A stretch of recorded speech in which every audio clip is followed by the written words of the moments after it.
Hey, hi, hello, and welcome to the Afterparty, where unfortunately, folks, we have consented to have school-related dreams, traumas, and deadlines for the remainder of this campaign. Hi, how are you? Yay! Oh, Amanda, so good. So good. I missed math class in my dream. In my dream, I became number one and was the valedictorian. Oh, man, it's so bad. Oh, no. Oh, no. What a nightmare. What a In my nightmare. dream, I was grading all of you, which I don't know how I feel about. But Ah. that feels like a lot. Well, thank you for making me valedictorian, Eric. Yeah, but your teeth were falling out while it was happening. While you're making the speech at graduation. Yeah, and you were Damn. naked, and I don't know why that was happening in my dream. I know why it was happening. You're a dream, Eric. Oh, nice. It's because we're all teenagers and our minds and bodies are quite confused. Folks, are you excited to talk about the second batch of episodes in Campaign 4, episodes 4 to 6? Yes, Hell yeah. I am. Let's do it. Brandon gets 5 participation points. I'm still grading you. Hooray!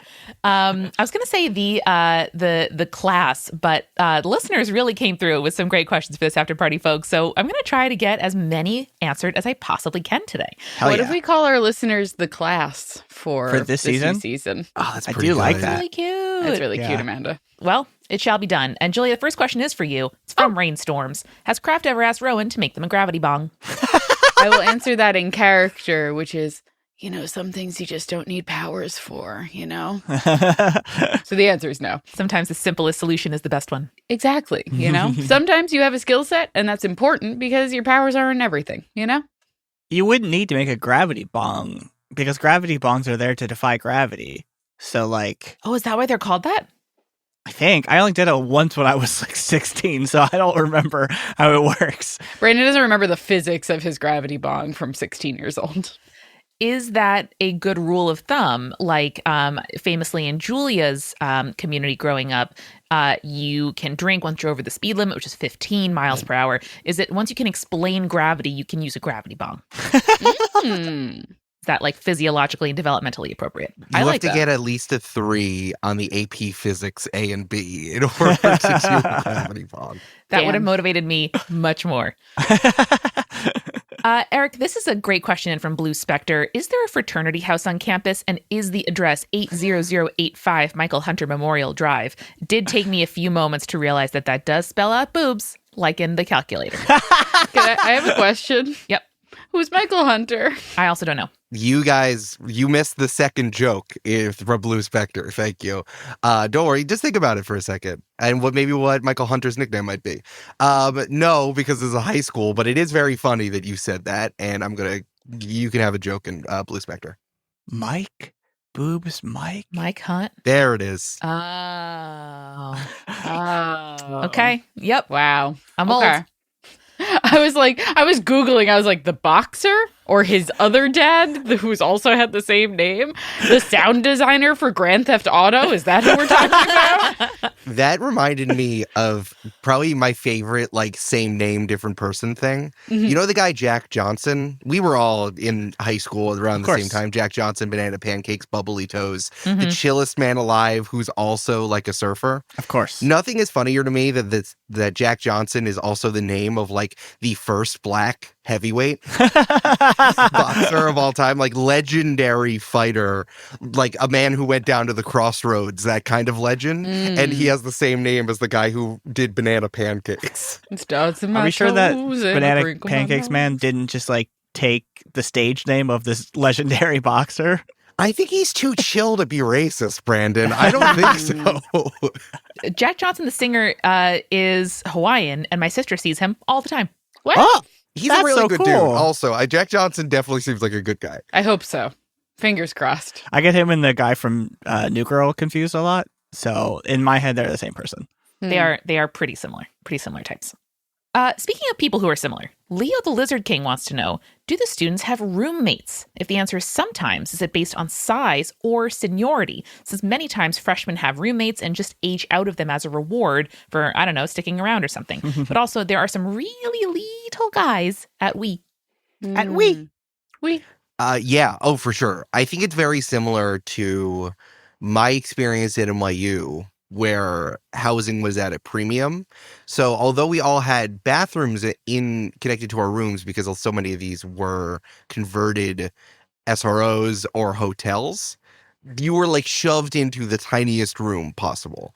So and having any room that was like part of a suite where you had your own room was so deeply prized. I think what the question asker said about the people who stick around the longest on campus get rewarded for it. I think especially based on the split that we all decided during the world building episodes, how we flipped it from, what was it, like 2/3 off campus to 1/3 on campus, and then we reversed it in real once we actually started playing.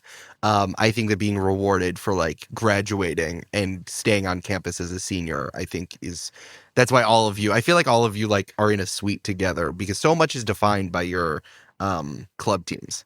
Yeah, I agree, which I think was really funny when we had a moment where we were like, Connor, come out of your room. And Connor's like, this is Connor's roommate. What? We're like, he's too big for that. He wouldn't have one. Yeah, that's what I was going to say, is I don't think Connor has one only because he is too large and too gross.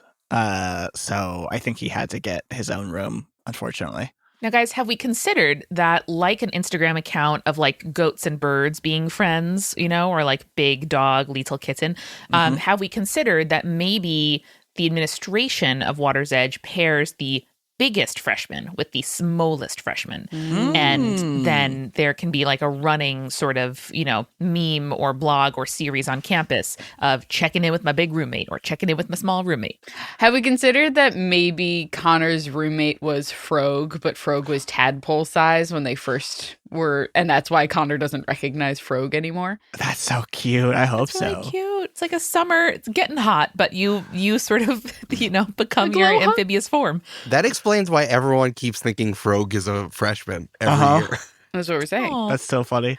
I don't think anyone heard my glow hop joke, and I just want to put that out there. Thank you. You're right, Julia. I It missed was that. very quiet, so missed that. it's my fault. Thank you.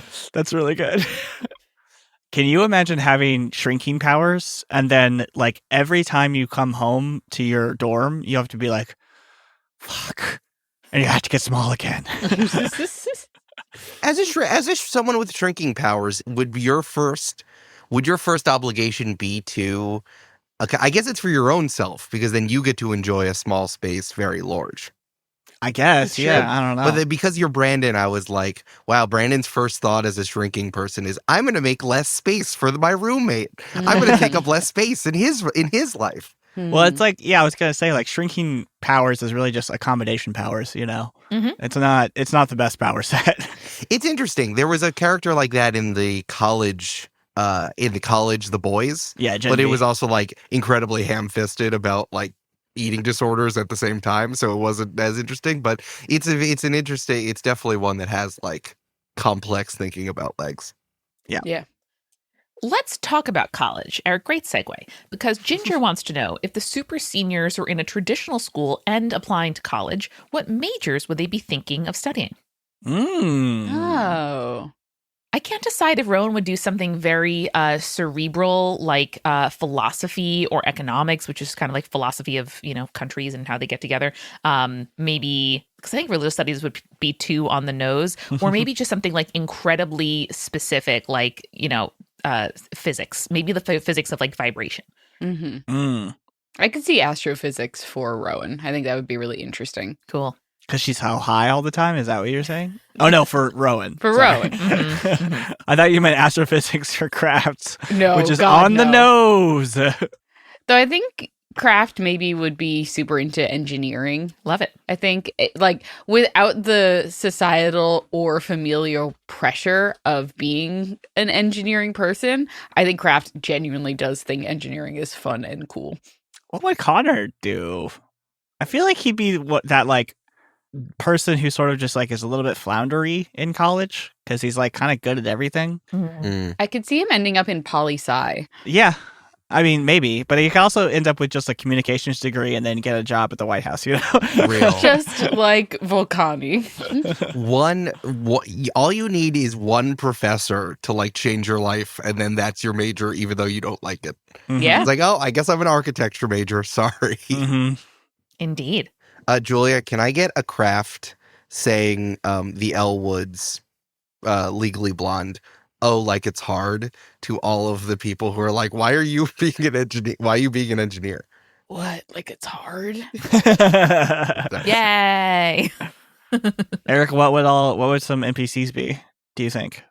Oh, that's a good question. I haven't thought about it because the jobs after high school for these students are so specific that it's like I do have an idea of where they're going to go after in high school, or it's like where they want to work, you know, like Powers and Wraith, and well, Teamcast is going to get returned to GameStop.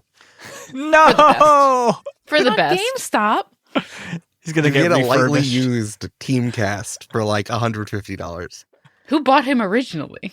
The government. Oh, So that's a good question.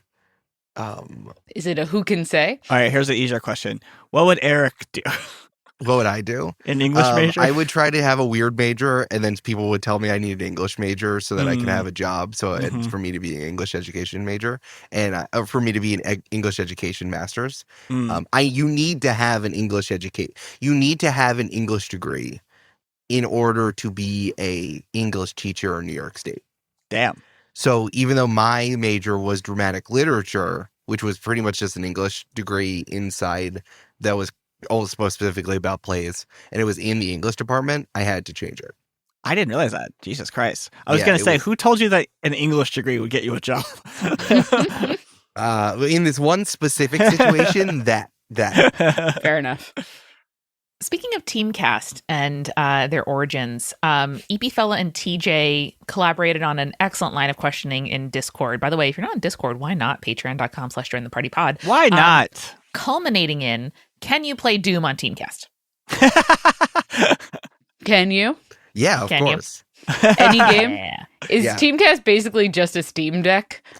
No, I think the NSA will know you can do it. It's like like you are jailbreaking something you shouldn't, and also like I don't know, Jim Collins, special agent at the NSA, also knows what your high score is on Doom. Cool. Can Teamcast like play video games on himself? Is that entertaining for him, or is it like Only in the mirror and it's backwards. Brandon, that's like dreams. When Teamcast sleeps, Teamcast dreams of video games. yeah? Wow, we finally have the answers. Do robots dream of electric sheep? Mhm. Only if they're doing a farm simulator. Right, only if it's Stardew Valley. Exactly. No notes. Perfection. Sharp Snooter wants to know, do you think any of your characters have played TTRPGs? If they were to run a game, what system would each teen prefer? Ooh, that's really interesting. Craft seems like maybe I was going to say most likely, and then I was like, no, wait, that's probably Connor. And then I was like, no, wait, probably Rowan would play some tabletop RPGs too. So in my I would mind, play Craft is Warhammer. like the person that oh my God, Warhammer for Rowan. That's so cool. That's really funny. Craft is like the person you invite to a tabletop RPG night, and then they just like eat all the snacks and kind of just do character voices and really don't engage too much in the mechanics. So you mean playing D&D at a friend's house? Yeah. Craft will be an hour late, but they'll smoke you up. And Yeah. that's fine. They brought the best snacks. Darth Bones asked along those lines, was there any particular person each of you based voices on this season? And Eric, I'd love to start with you. You've been watching a ton of superhero shows. Anyone stand out to you as you were thinking about NPC voices? I'm curious about Wordsmith in particular. And you can't choose me. Because I'm a superhero. Get it, Eric? Wow. Yeah, I base my voices off of Brandon. No, I think I'm just keeping myself open to what a lot of the voices that I think grok with the weirdness of NPCs right now. A main tenet of this particular thing, the that supplement that we talk about a lot that came from the third expansion of Masks. It's like, hey, remember to keep it weird. Like, this is a weird school. There's ninjas and wizards and stuff there too. So I think I'm just trying to give people appropriate voices. And then if there are voices where it can be an inversion that would be interesting, I'm keeping that in mind. I guess I'm really trying to distinguish characters more now that I have so many NPCs. That's what's really important to me. Like, I need Dr. Rom and Rick to sound really different, honestly. Even if it's just in tone or in like cadence or whatever. Or in demeanor. Yeah. Like it's very easy for me. Now I'm like, okay, Dr. Rom does not have time for any of this bullshit. He's just exasperated with what's happening and just says, okay, fine. And Rick is like very confident and thinks everything he's going to do is going to be fine, so he carries himself like that. Wraith's voice is just kind of, it is what it is. Like I built that is the voice of a teenage girl inside of like a ring wraith, honestly. So just kind of trying to keep that going. For Wordsmith, that's just his voice. Like that is what makes sense to me about what a character who has power into individual words. Like that's just what I thought would be fun.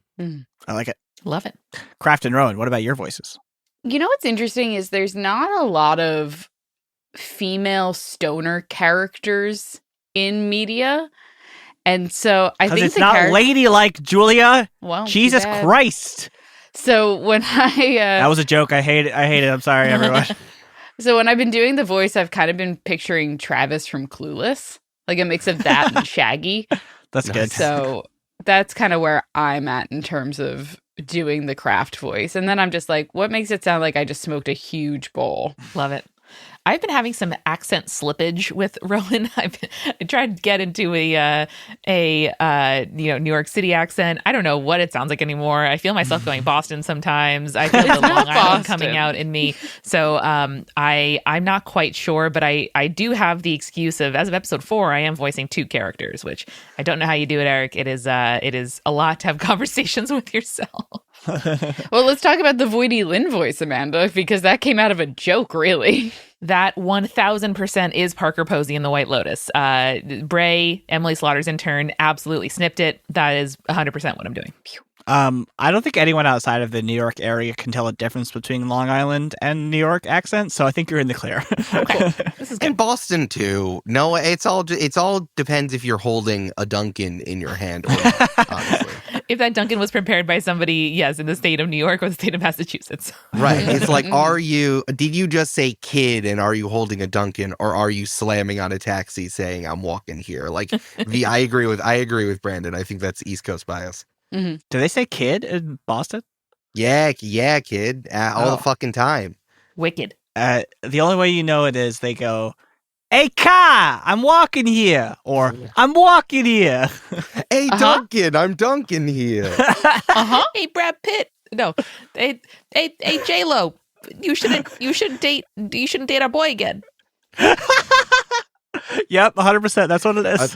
Amanda just did a pitch perfect Casey Affleck. That's crazy. Connor, Brandon, you're a teenager who wants to please people. What does that voice comes from? Well, I tried some voices, and then Eric was like, "Why don't you just sound like you?" So I said, "Okay, I just won't do a voice." And what were your other voice options? Because I didn't hear other voice options. I was just having trouble on our first episode, like finding the right voice while we were recording. Yeah, there's not really any other good options for like, normal teenage boy voice other than just normal teenage boy voice. So I don't know how to make my voice sound like halfway transparent, Oh, yeah. We got to work on that. Yeah. There's classes you could take. I really wanted you to do that for 2 reasons. One is, I know I was joking before, but I think that this again comes from tone. It's like Connor is going to be effusive. He's going to be, I guess, on some level compliant. He's going to be trying to let everyone calm down and understand what's happening. But I think it's also helpful that like you just sound like you, and then all these NPCs are like, oh my God, is that your liver? What the fuck is wrong with you? Art imitates life, baby. Yeah. So I think it's about like it's about the transform playbook holding on to their humanity, which I think is why I encouraged you to hold on to your regular voice for this. Yeah. I will say, Brandon, some people are missing Umby. Dominique, who messaged the Instagram, said that her son misses Umby. Give a little shout out via Umby, Brandon. Can you just say hi to all of the fans out there? Yeah. Let me see if I can just sort of like channel his spirit right now. You gotta find him. Hold on, I gotta get really stinky. I gotta think about gumming some applesauce. Oh my god, it's me! I'm Umby! What am I doing here? Oh my god, what is this? Where am I? Umby, you're back. Oh my god! What am I doing here? You say hi to your biggest fan, Damien? Hello, Damien! What am I dead? Is this hell? Yeah. Does it look like a bat mitzvah? No, we're not dead. We're not dead. We're just on Zoom. Zoom is hell, I've heard that! Well. Sometimes a meeting could be an email, so I feel Umby there. I'm gonna die now! Okay, bye, Umby. He's dead. Okay, cool. Wow. Yeah. Well done. Did that hurt, Brandon? Actually, it kind of did, because I hadn't done it in a while. I pulled Oh, it from no. the wrong spot, you know? In terms of things that people are missing from previous campaigns, if any of our characters could have pets, would they? And what would they be? Yeah. Have you guys ever seen those videos from like, I don't know if it's like Vogue or whatever it is. I don't know what outlet it is, but they do the like celebrity plus a bunch of puppies interviews. Yeah. Connor with that puppies. Oh, yeah. Covered in puppies. Connor wants 12 puppies. Yeah, Yeah. he does. Yeah, He'd be such a good puppy dad. he would be. He'd be so responsible. And they don't judge him. Yeah. In fact, well, I wonder if they try to like eat his liver. They still can't smell it. True. And they just bounce against the skin. Boom. Julie, I can see Kraft cozying up to a kitten. Yeah, I think Kraft would be a cat person. I think Kraft loves another chill animal that will get like cozy, like a cuddly kitten, like a cuddly stray. Actually, a cuddly stray cat would be like the way probably Kraft would love, like one with like a missing ear or something like that. Oh, That's cute. Half a tail. I also imagine Kraft being a lizard person. Not a lizard person, but a person who likes lizards. Kraft with like a chameleon, kind of fun. Yeah. that is really fun. I was just thinking, yeah, I don't know if Rowan would have interest in like having a creature depend on her right now, but I think if she did, it would be something very low maintenance, like maybe a wee gecko, or as a kid I had water turtles, like mostly swimming turtles, and those are really cute. Yeah, that's good. I could also picture Rowan befriending crows. Yes, Rowan we're all is me. independent and we just exchange shiny trinkets. Exactly. So cute. I just watched Conclave this past weekend, and now anytime I think of turtles, I just think of Conclave. Mhm. And so I'm imagining, Rowan has a little, like, a side job moving all the turtles that escape the college turtle pond back into the turtle pond. That'd be Yeah. really cute. Hell yeah. And Catholicism's crazy. Have you watched it? They elect a turtle as pope. Wow. Brandon, no spoiler.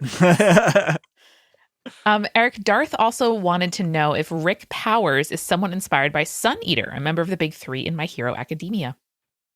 No, I don't remember who that is. That's the guy who he gets powers based on the food that he eats. So, like, if he eats octopus, he can grow tentacles. And, like, if he has a cow, he can grow hoof, I think.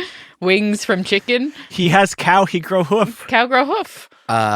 No, but I forgot about that. That's really interesting. That's just a good power. What a good idea. Thanks, Yeah. My Hero Academia. So You're welcome, does he Eric. have to be able to actually eat, like, his name is Sun Eater. He can't actually eat the sun, obviously, because he's a human, right? It's a reference to, like, one of his friends from childhood really hyping him up, being like, you're going to be so powerful, you're going to be able to eat the sun. And he's like, all right, that's my power's name now. Cute. I feel like there's a lot of limitations to this power, though. Like, I'm sure there's lots of creative things you can do, but, like, every time you have a meal, you just kind of, like, gain the power of that meal, even whether or not you use it, but, like, you just, like, become a Unless- string bean. What if every time you ate cellulose, you could photosynthesize? Oh. Have we considered? Have we 'Cause considered? then you could just get around eating all together. That's fun. Pretty good. I would love to turn into corn if I ate corn. That'd be sick as hell. Dude, corn pollinates in the craziest way. Anyway, If you have soup, do you become liquid and then die because you're spread out everywhere? I don't think so. Brandon, you sound like the worst guy at Marvel in 1970. I was the worst guy at Marvel in 2016.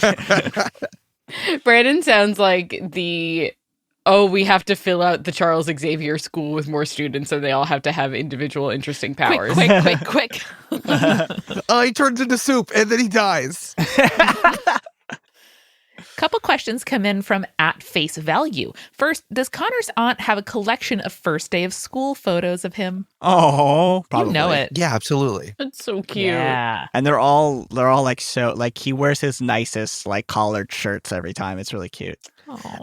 I guess I was thinking about has Connor grown since the incident? Yeah, I mean, like you mean because of the incident or just in general? No, like in those school photos, once Connor started living with his Aunt Anita, like I wonder if the only thing that's different are like the signifiers of every year that Connor has been in middle school and high school for. Yeah, 100%. Yeah, and also he's built now, Eric, because he's got those gains. Yeah, well, and like one year you just had like a bad mustache. That was this year, actually. But no one can see it. Anytime someone says like your mustache is looking like a little thin and patchy, he's like, no, it's just that part's just transparent. It's really full and lush. Actually, every only like 1 out of every 10 hairs has pigment, so really it's like the thickest mustache ever. It's really hard actually to deal with. Hey, Amanda, is that true? Who can say? My camera isn't that good. Secondly, is Dr. Prometheus's first name either Victor or Percy to keep on theme of Frankenstein and Mary Shelley? Yes, absolutely. Dr. Prometheus is incredibly basic. You know it. His name is Dr. Prometheus. Come on. I was going to say his first name is Doctor, but, Nice. legally. Dr. Prometheus. Do you think you could change your name to Doctor legally? Would they let you? Is it like license plates where they sort of scan them for like if you were trying to say boobs but made it a 0? I don't think literally anything. I feel like there are limitations. But I bet you could name yourself Doctor. I mean, Douchebag McGee named his kid like X-23, whatever the fuck it was, so who knows? X-23, he named his child after the X-Men character? No, it's too cool for that. You Yeah. know what I mean, though. Speaking of great names, I have a new favorite patron name. Guys, we try not to pick favorites, but sometimes you really come through. And my favorite patron name is Chicken Bacon Ranch Melt because it makes me hungry. And so they asked a bunch of great questions about episode 4, which was the second installment of the Interview with a Villain arc, where we met Voidy-Lynn, we did a big fight, and we had a party in the dorms at the end of it. And so Chicken Bacon, which is what I'm going to call them, says... Not sure if you answer this, but I have to know more about the mechanics and origin story behind Voidy-Lynn. Is a character like that part of the Nova playbook, or did y'all have a brain blast? Now, Eric, will you say, from your perspective, where this idea came from? Because it was very much a collaboration. Yeah, so Amanda did a really good job at the Portland live show, which we did after a few episodes recording. The campaign for. I think we had recorded 3 episodes and then we all went to Portland and we didn't record for a little while because we were figuring that whole thing out.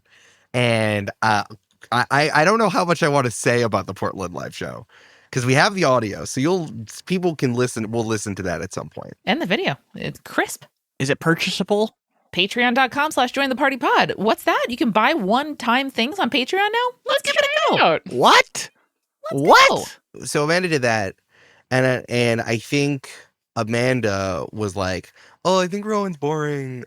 She's just like conflicted and she has a little voice and sometimes I sound like I'm from Boston. And I'm like, oh, well, you should do something in the grand tradition of people on actual play podcasts do, which is give yourself your own NPC that haunts you. Yeah. And so I can't remember if I said you should have a manifestation of your gravity powers. Or if I said that, or I said, oh, it'd be funny if you had a black void following you around telling you to do stuff. But I think that, there's a main conflict in the Void playbook about whether or not you should or should not use your powers, something I have to push on as the person running that game. And I thought it would be a good opportunity for Amanda to do more ridiculous character work when Rowan is more serious. Love it. 100%. Yeah, I was feeling pretty self-conscious about playing a stoic character after the wildness of Troy, and I feel like this was really the right choice. And something else you brought up too, Eric, is like in the advancements of the playbook, which we will get to soon. Like there are ways that we could kind of like tie in the existence of Voidy-Lynn to central conflicts and powers in the playbook going forward. So I just kind of like thought about it. I was obviously watching Parker Posey on White Lotus, and yeah, came up with, I was in the office one day looking at this little Studio Ghibli, like the little ash sprite, the soot sprite, plushie that we have, and I was thinking like, oh, okay, nope, that's it. And Voidy-Lynn came to mind. Incredible. Love it. Here's a question from Brandon. Oh. Do we think that because they spelled it CHICKN without the E, chicken, it's like a vegan chicken? It's like the chicken patty? Yeah, probably. Yes. But then they added bacon? We have Yes, to I stop do. talking about chicken and bacon. I'm so hungry. See, I started eating before these recordings, guys. I just got home 30 minutes before. I didn't have time, Eric. I didn't have time. That's fair. That's fair. Sorry, you need to stop following Jack Johnson all around Yeah. Long Island. I True. wish Jack Johnson was on Long Island. I'd go see him all the time. Oh, he sounds like A lot of people also asked if Miss Minutes was a voice inspo. Can someone explain to me who this is? That is a character yeah. from the Loki television show, Nice. voiced by Tara Strong. oh. Cute. It's a sentient clock, orange, like animated clock. It's sort of like in the vein of like Steamboat Mickey, but like Southern. And yeah, she sounds like, "Hi, y'all, I'm Miss Minutes." You know, that kind of thing. Nice. Not too far off. Not quite that Southern, but in that vein. Ginger wants to know if Voidy-Lynn has opinions about Rowan's teammates. If she does care enough to have some, I can't imagine they're positive.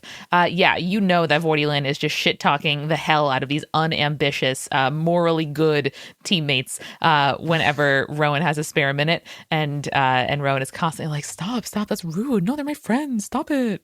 Yeah. Can't wait to hear those comments. Is Voidy-Lynn just constantly talking to Rowan? I'm not sure, Brandon. I think Rowan is still figuring out how to cohabitate with a chaotic instantiation of her powers and responsibilities. So, TBD. Well, we know Rowan has a roommate. Got him. That's true. A Cosmodot also wants to know, Amanda, what inspires the keeping and revealing of character secrets mid-episode? First Troy, now Rowan. I know Aggie's mid-season reveal was related to the Time Shark, but it does follow the pattern. And it's, like Eric said, something that I felt weird about a few episodes in and wanted to add because, you know, we'll hopefully be with these characters for a long time. And I wanted to make sure that I felt like I was, you know, carrying my weight of the drama and also having fun. So for me, I really like being able to surprise other players. The idea of Troy as a secret prince, you know, happened before the campaign began, but this one was a few episodes in. And so in Troy's case, I wanted to keep that secret in my pocket until it came up naturally, because that'd be a lot more fun for the audience and for me to surprise my fellow players. And this one, just really like the Time Shark, came up almost as a result of recording. Cool. This one, Julia and Brandon, and I remember because that was part of the clip too. Julia and Brandon were just like, "What the fuck is happening? Like, what is literally what is happening? I don't understand what's going on right now." I'm glad that Chicken Bacon Ranch Melt, oh, so hungry, mentioned like, oh, was this part of the Nova playbook? Because that was one of the first questions that I asked as well. I'm like, what is this? Is this like a Nova playbook thing? Like, what's happening here? And Amanda was like, no. And I'm like, okay, girlfriend, whatever you say. You have a cool Parker Posey voiced character that's following you around now. Excellent. Love that for you. Brandon, what were your reactions? What do you think? Yeah, my reactions are mostly the same. It's just, okay, what the fuck? What are we doing? Brandon, you can say it. Okay, girlfriend. Okay, girlfriend. I mean, okay, girlfriend, do whatever you want. Like, it's kind of nice that I don't have to care about Voidy-Lynn. Not my responsibility. I just like letting Amanda cook, you know? We always like letting Amanda cook. What is that on the breeze? Yeah. Thank you. A little fennel. SaveMan97 asked, after meeting Cyberpunk, I feel like he's one event short of becoming a villain. So hypothetically, what event in his future might turn him into the villain Technovirus? Cool name. Ooh, Cool name. Technovirus. It's pretty good. I know what it is. It's when one of his waifus rejects him for another man. The AI gets too sentient and rejects him. Wow. Mm-hmm. Damn. Yeah, I mean, probably, right? I mean, well, I'll ask Julia, because Cyberpunk was Julia's idea. That's true. I could honestly, like, I see a world where Cyberpunk harassing Craft about her association with other villains somehow leads to him becoming a supervillain. Interesting. Maybe. Okay. I could see Yeah, the cyberpunk doth protest too much. it. Yeah. This was just Julia's idea. Julia's like, oh, this guy exists. Go ahead. Do it. I Do thought it. of a cool name, and I was like, I need someone who could do the thing, have the power set that I need for plot purposes. And then Eric said, okay, but he's a pervert. And I said, okay, I guess that's fine. Shout out to Brandon for saying no. Make it as Bane voiced as possible. That was a Go. good choice. No, you said that, and I was like, yeah, go, do it. No, it was great. There's always a tension, especially for doing this on a microphone, of like needing to prep and not needing to prep. Because the idea of prep is like, you're prepared and it is good enough to be entered into the canon. But at the same time, it's like, if you don't prep, especially with masks, which you're really not supposed to, it's like, you need to let it unfold and just hope that your skills will make it good enough for the podcast. So it's like, if you're going to surprise me with something, I have to just do it. Like, that's just what's happening. That's the fun of it. So, are you telling me that anytime we have a problem or a conflict or something we have to solve, I can just make up an NPC to like, can I make up an NPC called like Deus Ex Brandona? And it's just like helps me out whenever I need think it. about the teenager who makes their superhero name Deus Ex. God damn it. Wow. Terrible. That guy sucks. Even Machina is a pretty cool superhero name, though. Is that just a robot who speaks Latin? Yes. It's a robot that was built by Paracelsus. Has survived this long? Dead Yeah. language, never alive body. Hey, it's catchy. Scary. Pretty good. Brandon, don't just make up characters to solve your problems. Okay. please. Do it, Brandon. Okay. Do it. Well, it's funny because it's so much this is all tabletop RPGs, but in Powered by the Apocalypse as well. It's like everything's a lever, and then you got to see if it goes well, if it goes mixed or poorly, So it's like, if you do that, you are introducing a character who might break in any sort of any sort of direction. True. Speaking of which, Eric, the good fellow wants to know, were you surprised when players don't like your NPCs? And players, do you have an idea before the game starts of what classmates you do and don't like, or did it develop naturally, like Sour Anthony? No, Eric does a voice and I say, oh, I hate that. Or is like, oh, that's the coolest shit I've ever heard. And that's how we decide if we like characters or Sometimes not. they're a precious baby like Frog, and sometimes they are our worst enemy like Teamcast. I still don't trust Frog. Frog joined the cast way too weird. I don't know. Frog is so good. Frog is a precious baby. I shouldn't be surprised when they don't like my NPCs. Because I have 3 characters here. At least, well, definitely 2. I guess Julia is the exception, where Julia consumes media that has conflict in it.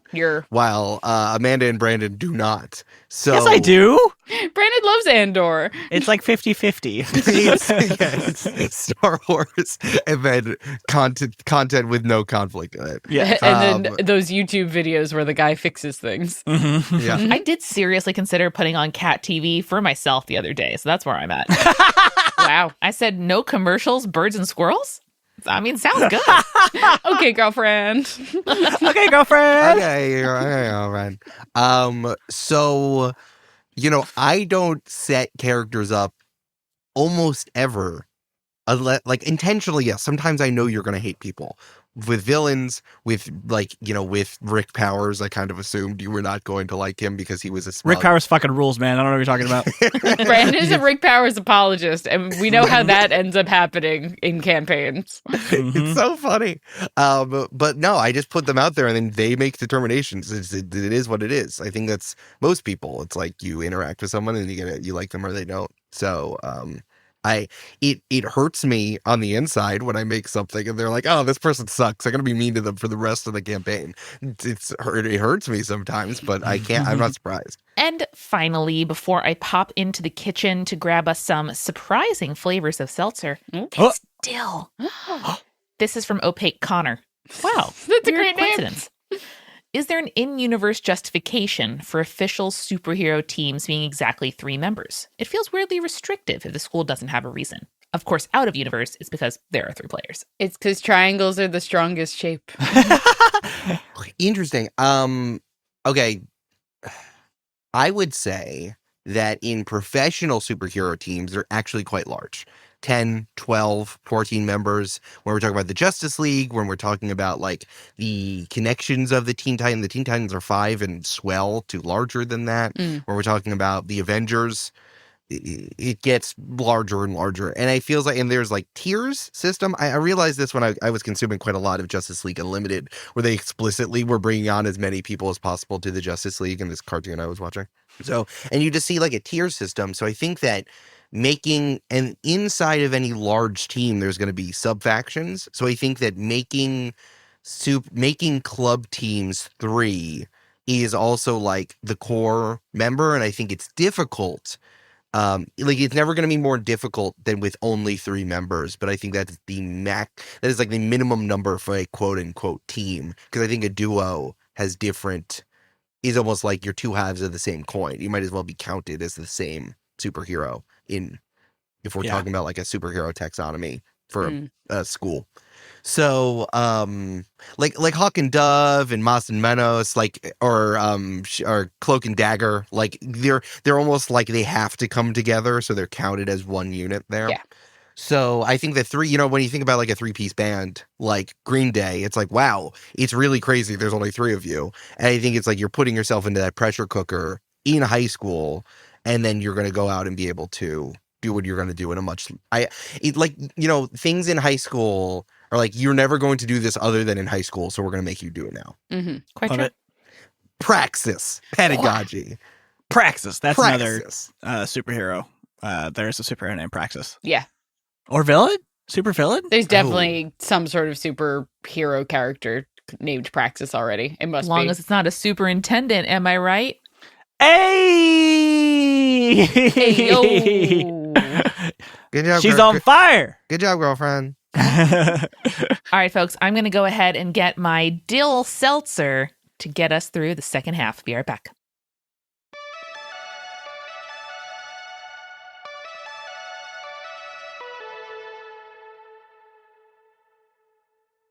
Hey, everybody, it's Amanda, and welcome to the mid-roll, which smells like fresh pineapple mint.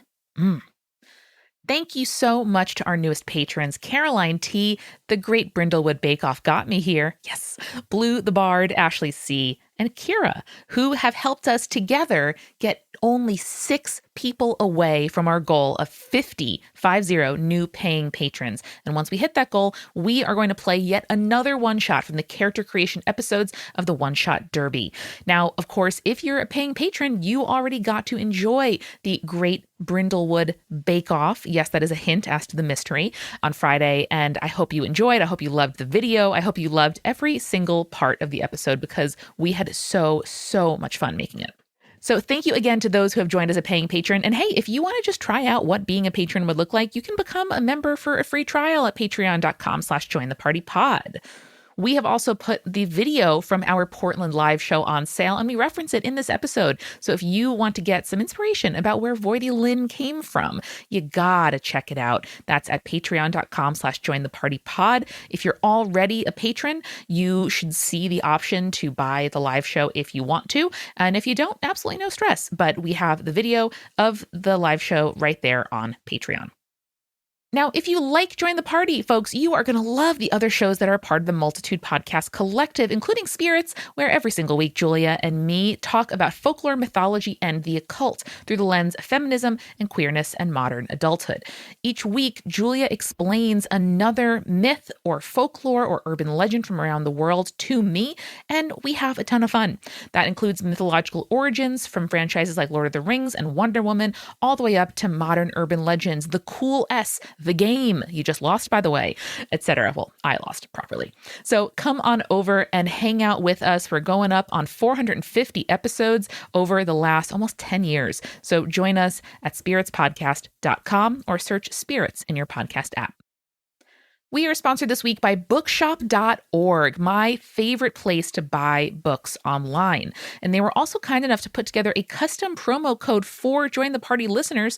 Code Join the Party is going to get you 10% off at bookshop.org. And the reason why this is a big deal is because bookshop.org is a incredibly wonderful, climate neutral certified business that exists to support independent bookstores in the US. It's a B corporation, meaning that it has to benefit like the public interest, and they basically share revenue with local bookstores. They've raised almost $40 million. That's $40 million over time, and it is an excellent place to shop online to get books delivered to you. Often they'll source those books from local bookstores in your area, so it's a great way to keep your footprint low and your money going into the small businesses that most need it.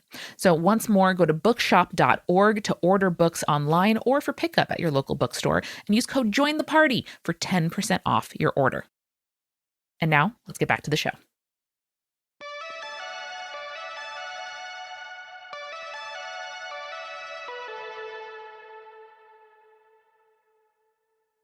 Folks, we're back. Doesn't it add a nice je ne sais quoi? It's really tasty. I don't like all the leaves in my mouth, really, but the taste is good. Weird. Amanda, would you say it adds a certain je ne sais le quoi? No, Julie, because there's herbs in it. Ah, okay. Not just like a sneeze, and then the sneeze was like a little hint of pamplemousse. Gotcha. So, someone put a pickle in the next room while they were making this. Wow. Oh, I grabbed one out of the variety pack and it's bread and butter. Oh, no. Throw that shit away. Eric, do you know who would never serve you subpar seltzer? Oh, this could be anybody. I don't. Tell me, transition. Emily Slaughter, girl boss. Maybe. She would only serve you her favorite flavor of seltzer. Well, it depends. Did she go to Costco? That's a great question, Julia. Let's talk about Emily Slaughter's appearance in episode 5, Interview with the Villain 3. Eric, how soon were you planning to introduce Emily? Did you know that she was going to be a part of the first or second arc in this campaign? No. In fact, Julia kept hitting the Emily Slaughter button, so she had to show up. Yeah. I think we had like 3 actions, or at least 3 clearing conditions from Kraft, which was bother Emily Slaughter was the consequence. Yeah. So I'm like, nope, she's going to show up, and she's going to show up hard. And she did. It was really important to me for Emily Slaughter to come do something dramatic and weighty. And I think that the thing with Broadsword was, I felt really good about that. I thought that was sick. You felt good about the torture? Okay, Eric. Yeah, look at me, Dick Cheney. Eric, 24 silver. Yeah, I have enhanced tabletop RPG techniques. Well, Julia, what did you think of that? I mean, I came down pretty hard and psychotic, but how did you feel about that? I felt bad character-wise, great drama-wise. You know what I mean? Where, like, being in that situation, I think, was particularly really difficult for Kraft because Kraft did not want to show, like, any sort of inclination towards emotional attachment to Broadsword.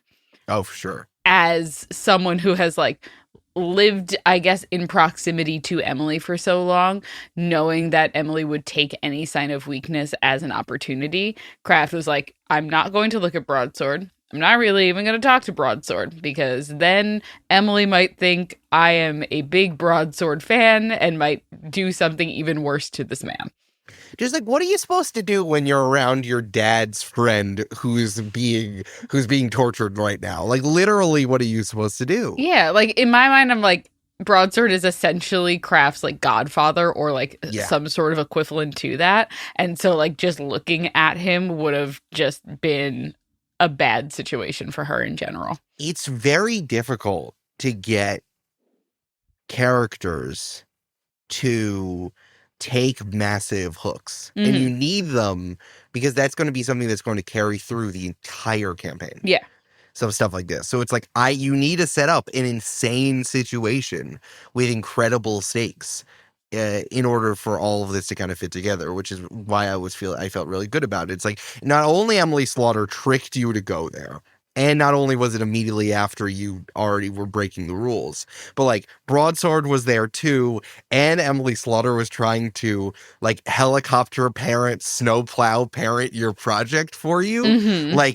And we were already like on the precipice of understanding that you guys need to do your project. We're like all the way 3 sessions done, and you haven't done any roles to work towards getting your project done. Like, there was a lot that came together there that I felt really good about. Mhm. Follow up from Super Shmup. Has Emily lost the plot, or was she unhinged all along? I think she's been unhinged all along. This Yeah. feels like a natural evolution of Emily years later, you know? Like, Her last name is Slaughter.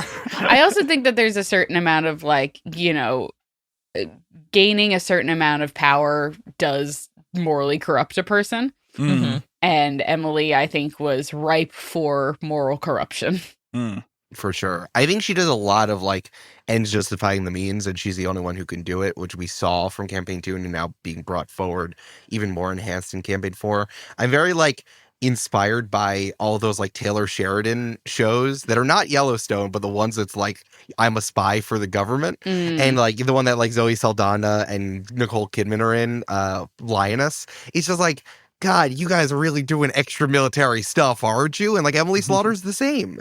We're also seeing when Brandon introduced Hero for Hire just kind of as a standalone existing company that's just thriving and doing its thing. Like we are definitely a few years after what happened in Campaign 2, and it's more established, and Emily Slaughter thinks she can move with impunity. And this probably breaks her brain that her ward doesn't like her anymore. So she's like pushing really hard on this. When you can always brute force a problem, wouldn't you always brute force a problem? I mean, if it was easier, certainly. 100%. I just shrink myself, and then my roommate can be whatever size I want.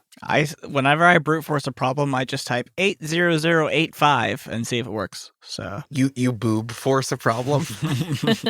That's what I always do. Boob force is also a team at the school. Another huge change over the last few years. Tegan is now on Substack. Eric, how's that going for them? Bad. It's not going well? Oh, yeah, that was just a dashed off joke, but I think fine. It's just what you have to do. They have the audience. They're a young millennial and therefore relatable to the Zennials. I think they're doing okay. Yeah, local Lake Town City reporting is really crucial right now. I can see Tegan running a, Hell's Gate style blog. Mm-hmm. Worker-owned co-op. Local, like micro journalism, yeah. Love it. Something that might be covered on campus if we had a campus newspaper, which I'm curious if we might. Campus blog? We'll see if that comes up. But Ginger said, Glimmer's attempts to poach Connor make it seem like there are not as many, quote, weird-looking students as I'd previously thought. Is there an idea in your heads as to how many people look normal versus abnormal?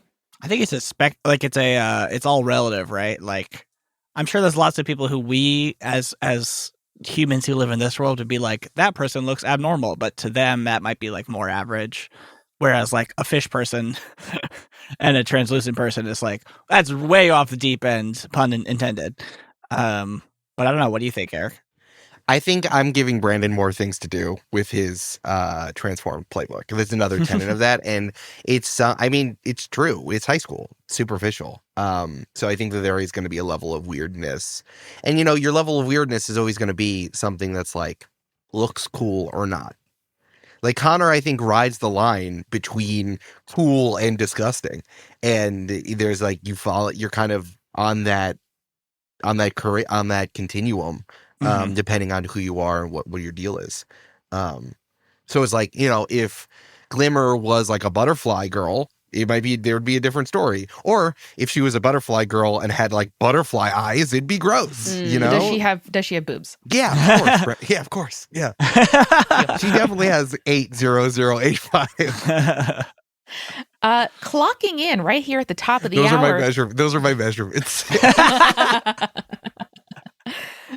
Clocking in right at the top of the hour, it's the question surgeon, Dr. Michelle Spurgeon, PhD. Hey, Scrubbing in. Is it scarier after watching The Pit, knowing that Michelle Spurgeon is scrubbing in? It feels more stressful. Mm-hmm. Yeah. Dr. Spurgeon, if you were just having a crisis on the roof with your friend who's also in crisis, reach out for help.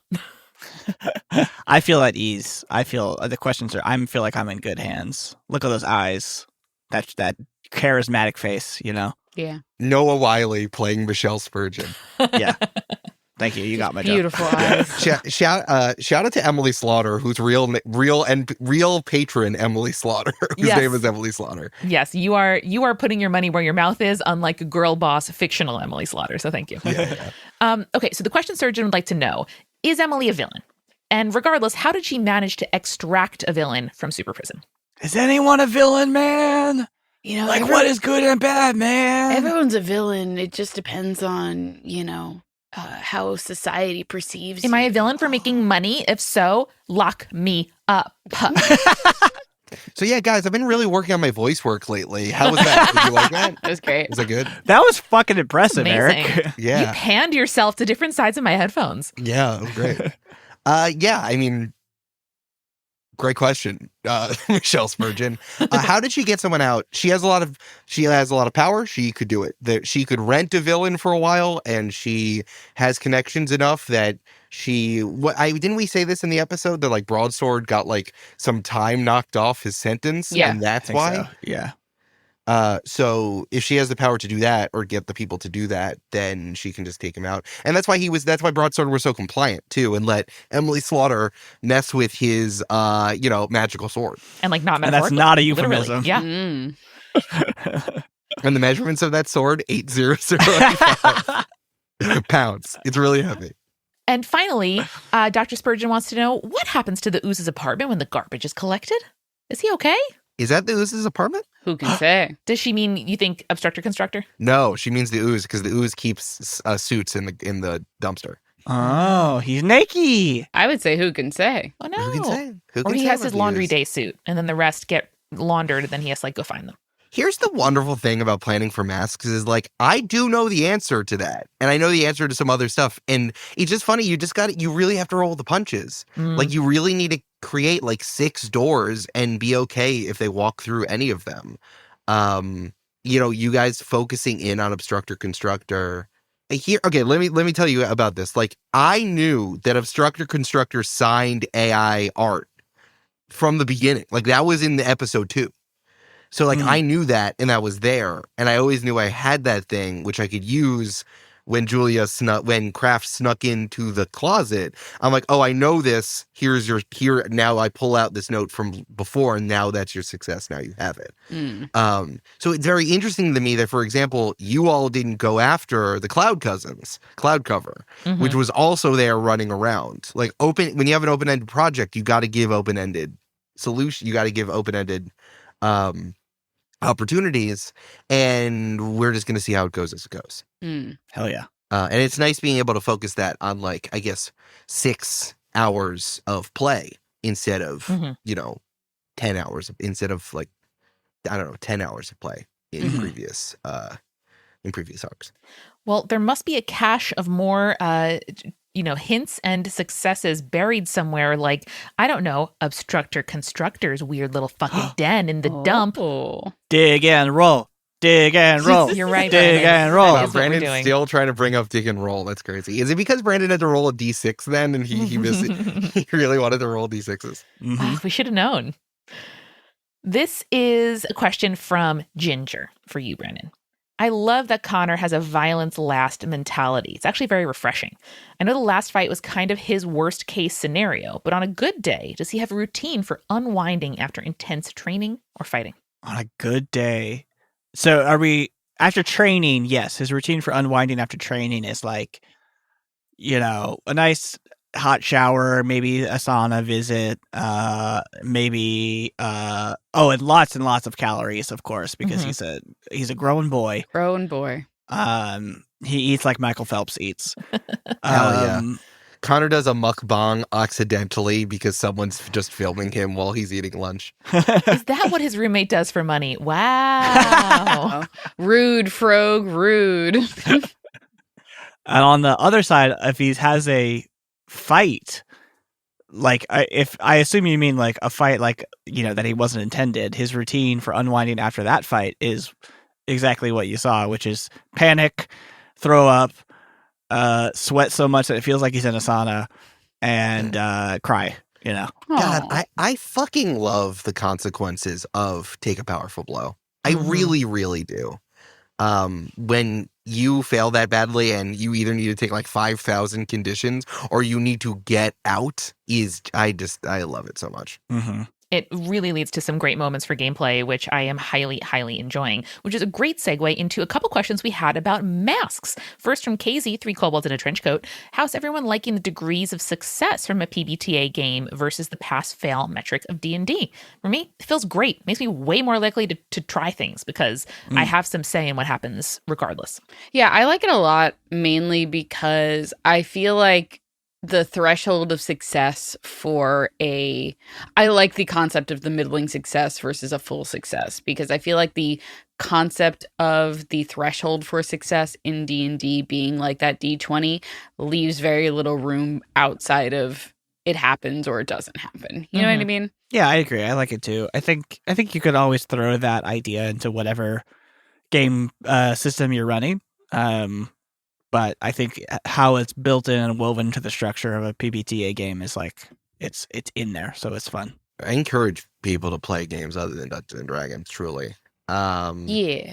There's something also about, I think this is very explicit in Mask, but I think this is true a lot of times, is like, you know, the biggest problem with D&D, I think, is the number of like, I need you to do this, so I'm going to make you roll until you succeed sort of things. Like, you know, like unlocking a door, right? Well, I need you to get in the door if you're going to get in the door. So because that's where the stuff is. So I need you to, you know, go through there. But instead, it would be better it's like, well, I want to get through this door, but it's locked. Well, I want to go through this door. I say something like, it's locked. What do you do? And then you do it, and then based on what you do, and there's no role for that. You just do it. But then depending on how you did it, then I can set up the next situation. You're only supposed to roll if you don't know what happens next. I think is something that's emphasized in this playbook. So, or I guess like explicitly using one of your powers, which is going to alter things in your direction. And I think that's really cool, and kind of alleviates the pass fail, but really I need to make you pass because that's where I need you to go sort of problem. Yeah. A great follow-up from SavedMan97. We've now experienced a large portion of the mechanics for masks. What is everyone's favorite mechanic, and which is the one you are still trying to figure out? I like all of them myself. So players, as you're thinking, I'm reflecting right now on how fun it is to figure out how team points can be allocated. It feels like, you know, for me in initiative in 5e, I get self-conscious that my teammates are helping me too much, and like lending the help action sometimes has no fictional justification whatsoever. And so the fact that for team points, you know, the team pool grows and shrinks based on our conditions if we're all aligned, things like that, and that only my number of teammates present at any given time can actually lend me that much assistance, and it's just like a finite resource we get to decide together, makes it feel less like I'm skirting the rules and more like we are actually all quite involved in what each other is doing. Yeah. I think that it is sometimes a little frustrating to be like, okay, you're basically giving a help action. What do you do to help? Besides like being like, you go, Rowan, your powers are better than you think they are. On your left. But Fair. you know, it is good that we have that mechanic in the first place. So even if it is like sometimes being like, what do I do to help? Fuck. I think it is interesting and fun. Yeah.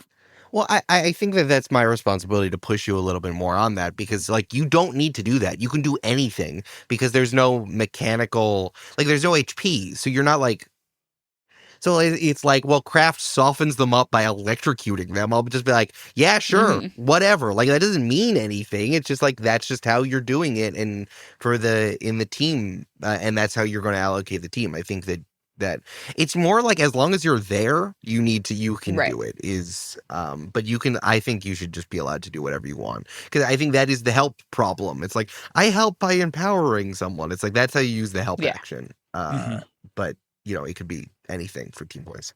What are your favorite mechanics we've had so far? I don't know if I have a favorite yet because I'm still learning, but the one that I'm still trying to figure out definitely is influence. Influence is a good one. I think it's like one step too crunchy because I want everyone to have influence over you and then you can flip it on them. I think that would just be easier. It's like, and anyone you meet, if someone says something to you about yourself or like how you see the world, like you probably will hear them. And like that is a chance for me to shift your labels, which is always fun. Right. And if every single adult has influence over you, like there should be more. I think that there should be easier degradations to understand, like new NPCs or other teenagers to do that too. So yeah, I mean, it's just fun shifting your labels too, because I can do it like mean, that's going to be against something I know that's going to come up, or it's just like justified for what someone is saying to you at that moment. Yeah, it's really cool. It's also a good metaphor for life. I mean, like the, you fail mark experience, which is just a great thing to have in your mind at all times. I think that is as well. Like people will tell you about yourself and you get to decide if that sticks with you or not. Mm-hmm. Julia, how about your favorite mechanic? I really like piercing the veil. I think it's really interesting. It's one of those things in any sort of tabletop RPG that I enjoy doing as a character and as a player. Like I love a insight check in D&D, and now I love piercing the veil. So like it is very interesting to be like, something feels hinky here. What's going on? And I can kind of I just genuinely enjoy doing that. It's very fun. It's a mechanic I wish I had in real life. Yeah, wouldn't that be nice? And Brandon, I want to talk a little bit about Heroes for Hire. So here's a great question from your friend and mine, Opaque Connor. Why are Heroes for Hire so concerned with the team's use of the information from Connor's aunt? It's not like property damage Rowan caused can be traced back to them. Is Samantha or not Chad super important for some reason, and the team's attempts to interview them got in the way of a Heroes for Hire operation? I don't know. I truly don't know. As might be you can say. I don't know, Eric, if you have anything else to say on that. Wow, what an interesting plot. I hope it resolves. Connor also hazarded a guess, Brandon. I'm curious about your thoughts on this one. Is Heroes for Hire connected to Super in any way? SUPR. I don't know. I think anything's possible in this sort of advanced timeline that we're on. I think also that like Connor, for in-world reasoning, Connor with his, dumb teenage mind probably thinks that like it's just like some sort of illegal to like use information from a company that like it's some sort of copyright claim on YouTube or something. Like I think he's just panicking that like he somehow accidentally committed insider trading or something, Well, I hope no consequences happen because of that. Definitely won't. Probably not. Yeah. No. Achoo. Sorry, I was sneezing that whole time. I couldn't pay God bless you. Oh, I cut out all of them except for the last one. I hope you're not allergic to the last section of this after party, which is next time on Join the Party, aka Who Can Say? Yay! Wow, I've used the same sound effects since season 1. I've never heard Amanda say that phrase since then. Beautiful. Folks, I'd love to know, and so would Ginger, why is no one trying to find out what happened to Obstructor Constructor's wife? Was it a cover-up? Is she secretly not dead? Is she a robot creature like his dinosaurs and she just got rusty? Oh, no. I think I said this right after we played, but I was like, I find it so funny that you guys brought him there. He's like, my wife is here. And you're like, okay, gonna kick you out. Bye. No, to be fair, we asked, do you want help with that? He said no. And I said, well, okay. Well, what did you think he was gonna say? Maybe he'd say yes if he wanted some help. Who can say? But can you imagine telling some teenagers that my wife is dead and is in a lake? What are they're going to be like? Oh! No, well, Brandon, that's exactly what I wanted to happen. Yes, Brandon, I can't imagine that. That's exactly what I did. Incredible. From the question surgeon, always thinking about the future, always thinking about possibilities like Noah Wiley making a differential. Okay. So charismatic. So good. Are the villains trying to start their own school? I don't know. Good question. Maybe. I like that idea, though. Who can say? How exactly does Heroes for Hire know that Connor got the information and that they, quote, used it improperly? What do they even do, actually? I don't know that either, and it's annoying me. Who can say? Maybe you should respond to any of the emails you've been getting. Eric, I have to play in character. That teen boy would not be into that at all. He's going to make a phone call or send an email. Nothing makes me happier that you are ignoring the emails. And the drones. It's so good. You know what it's exactly like, Eric? It's exactly like a teenage boy thinking that he, by clearing his internet browser history, he's hiding it from the ISP. Yeah. Yeah. Mm-hmm. And finally, so how did a 12-year-old girl become inhabited by a jaguar guard in the first place?